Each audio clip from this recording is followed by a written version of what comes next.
That's the thing with One Love is we made that album by having fun because I was European dance music artist. Move music, that's good. Eminem, We get it.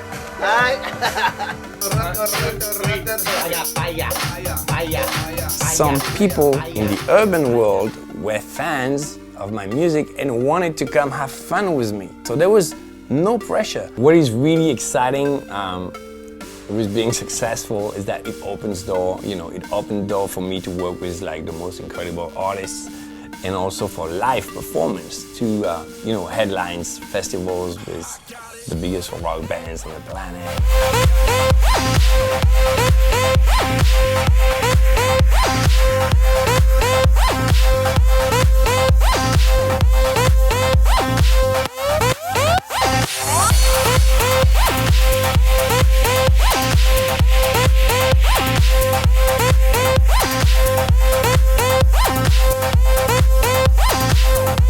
My career is exploding at the same time that dance music is exploding in the world. It's a phenomenon, it's incredible. What only a year ago was seen as club music now became the standard of pop music. I was like, wow, I really have to push the envelope now. The challenge of that new album is to keep my line, but at the same time push the envelope so that it's still innovating. So we have a hit factory right here. like a tie around your neck without the end. Jojo, Jojo plays the chords. Talia Cruz, Akon. Holla, holla. We're working hard, but we're having more fun than anything else, really. It took me a little more than a year to create that album. Most of the beats have been made in Ibiza, in my studio. Just to be able to have the studio in my house and in Ibiza, which is like the mecca of dance music and party, was such an inspiration. My inspiration always comes from the clubs and my tours and my party people, and because that's my life. The difference between me and any other producer is that I'm playing the tracks. So every day I work on my beats, I play them during the night.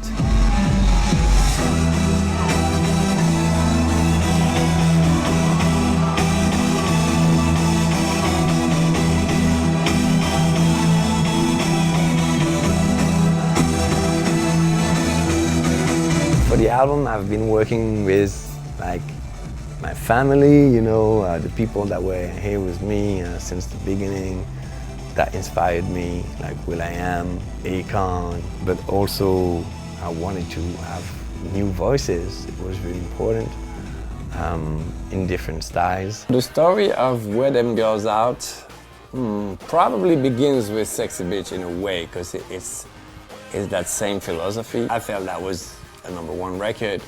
But because it has a little bit of that sexy bitch sound, and in the meantime, so many people have kind of emulated it, I wanted to have something to make it different, and I needed that craziness of Nicki Minaj, and she delivered like 200%. Florida, I produced The Club Can Handle Me. It was obviously a big success.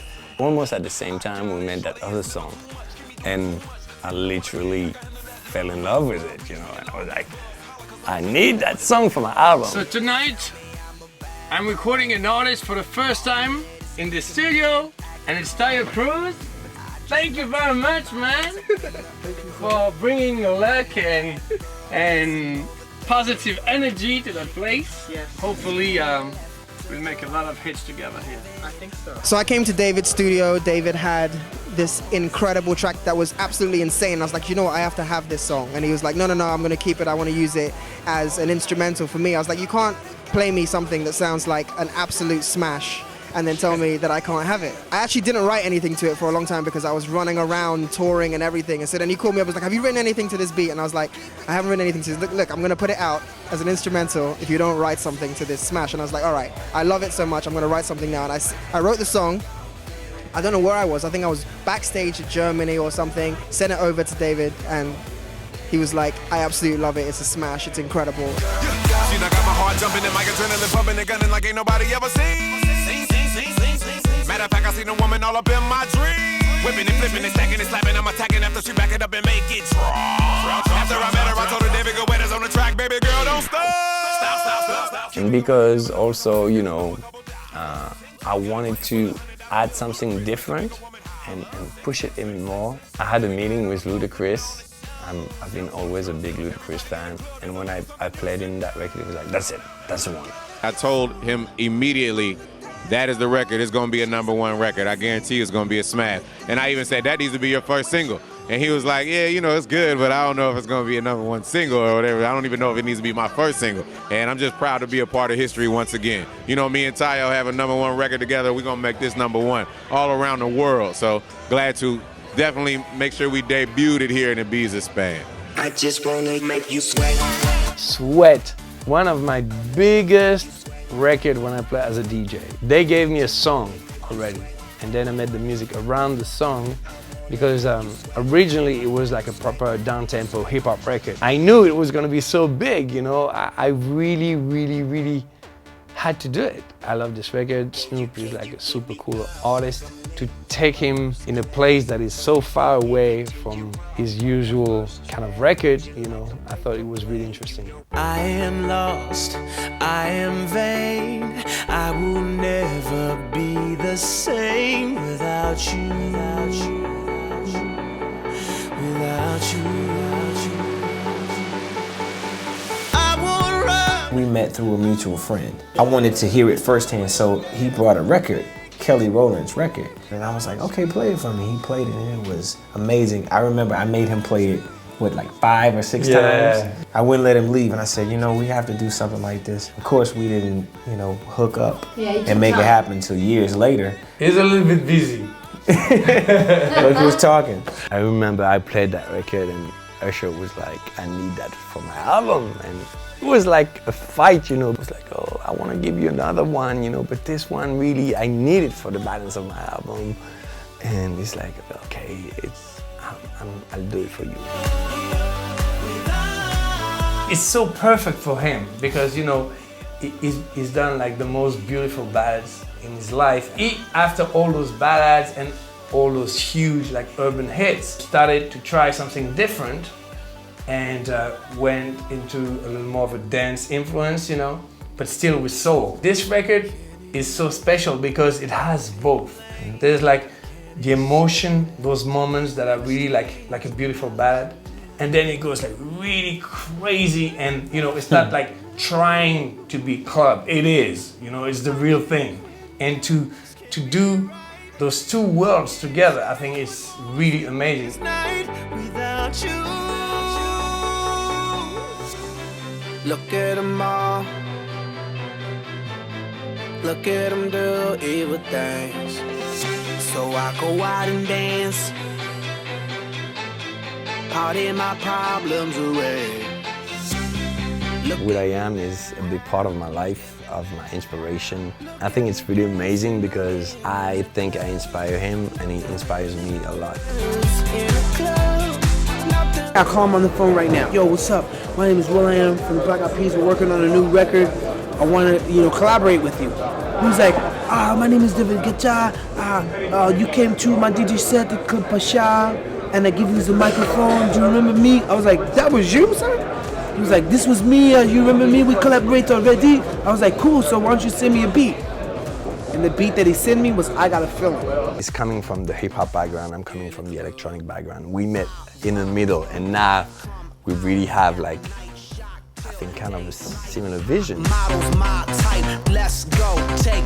That record, Nothing Really Matters, for me is like one of the most extraordinary songs he wrote since I Got a Feeling. He's a crazy scientist. When we're together and it's happening, it's just magic. One of the craziest experience was as a Timbaland. I was in the studio in Los Angeles. I was working with a friend of his. I had that song and I was like, this is so Timbaland. And my friend, Jacob, is like, but Timbaland is my friend, let me call him. We were about to leave the studio and someone, rings the bell and it was Timbaland. And we had like the craziest moment, you know, it was crazy. Like I played him some of my beats and he started to improvise on it. I was supposed to work with Dev, and I said to Timbaland, are you cool with having Dave? And Timbaland was like, man, I already have 3 records with her. Well, of course, you know, when you work with amazing artists, life is easy as a producer, you know, or like people that know how to produce their own vocals. Like if I work with Akon, you know, I can give my opinion, but I don't have to direct him because he knows what he's doing. He's himself a producer. Akon is my brother, so same, you know, like with Will, when we're together, it's a party. We had so much fun. Crank It Up. It's a huge party record for the DJs, but also, you know, for the radios. I think it's also a monster record. So this vocal record, there's no fillers. I produced maybe 40 songs to get those 13 records together.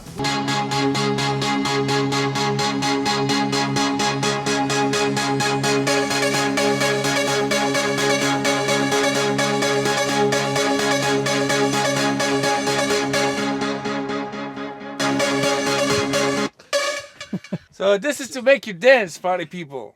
I hope you're ready.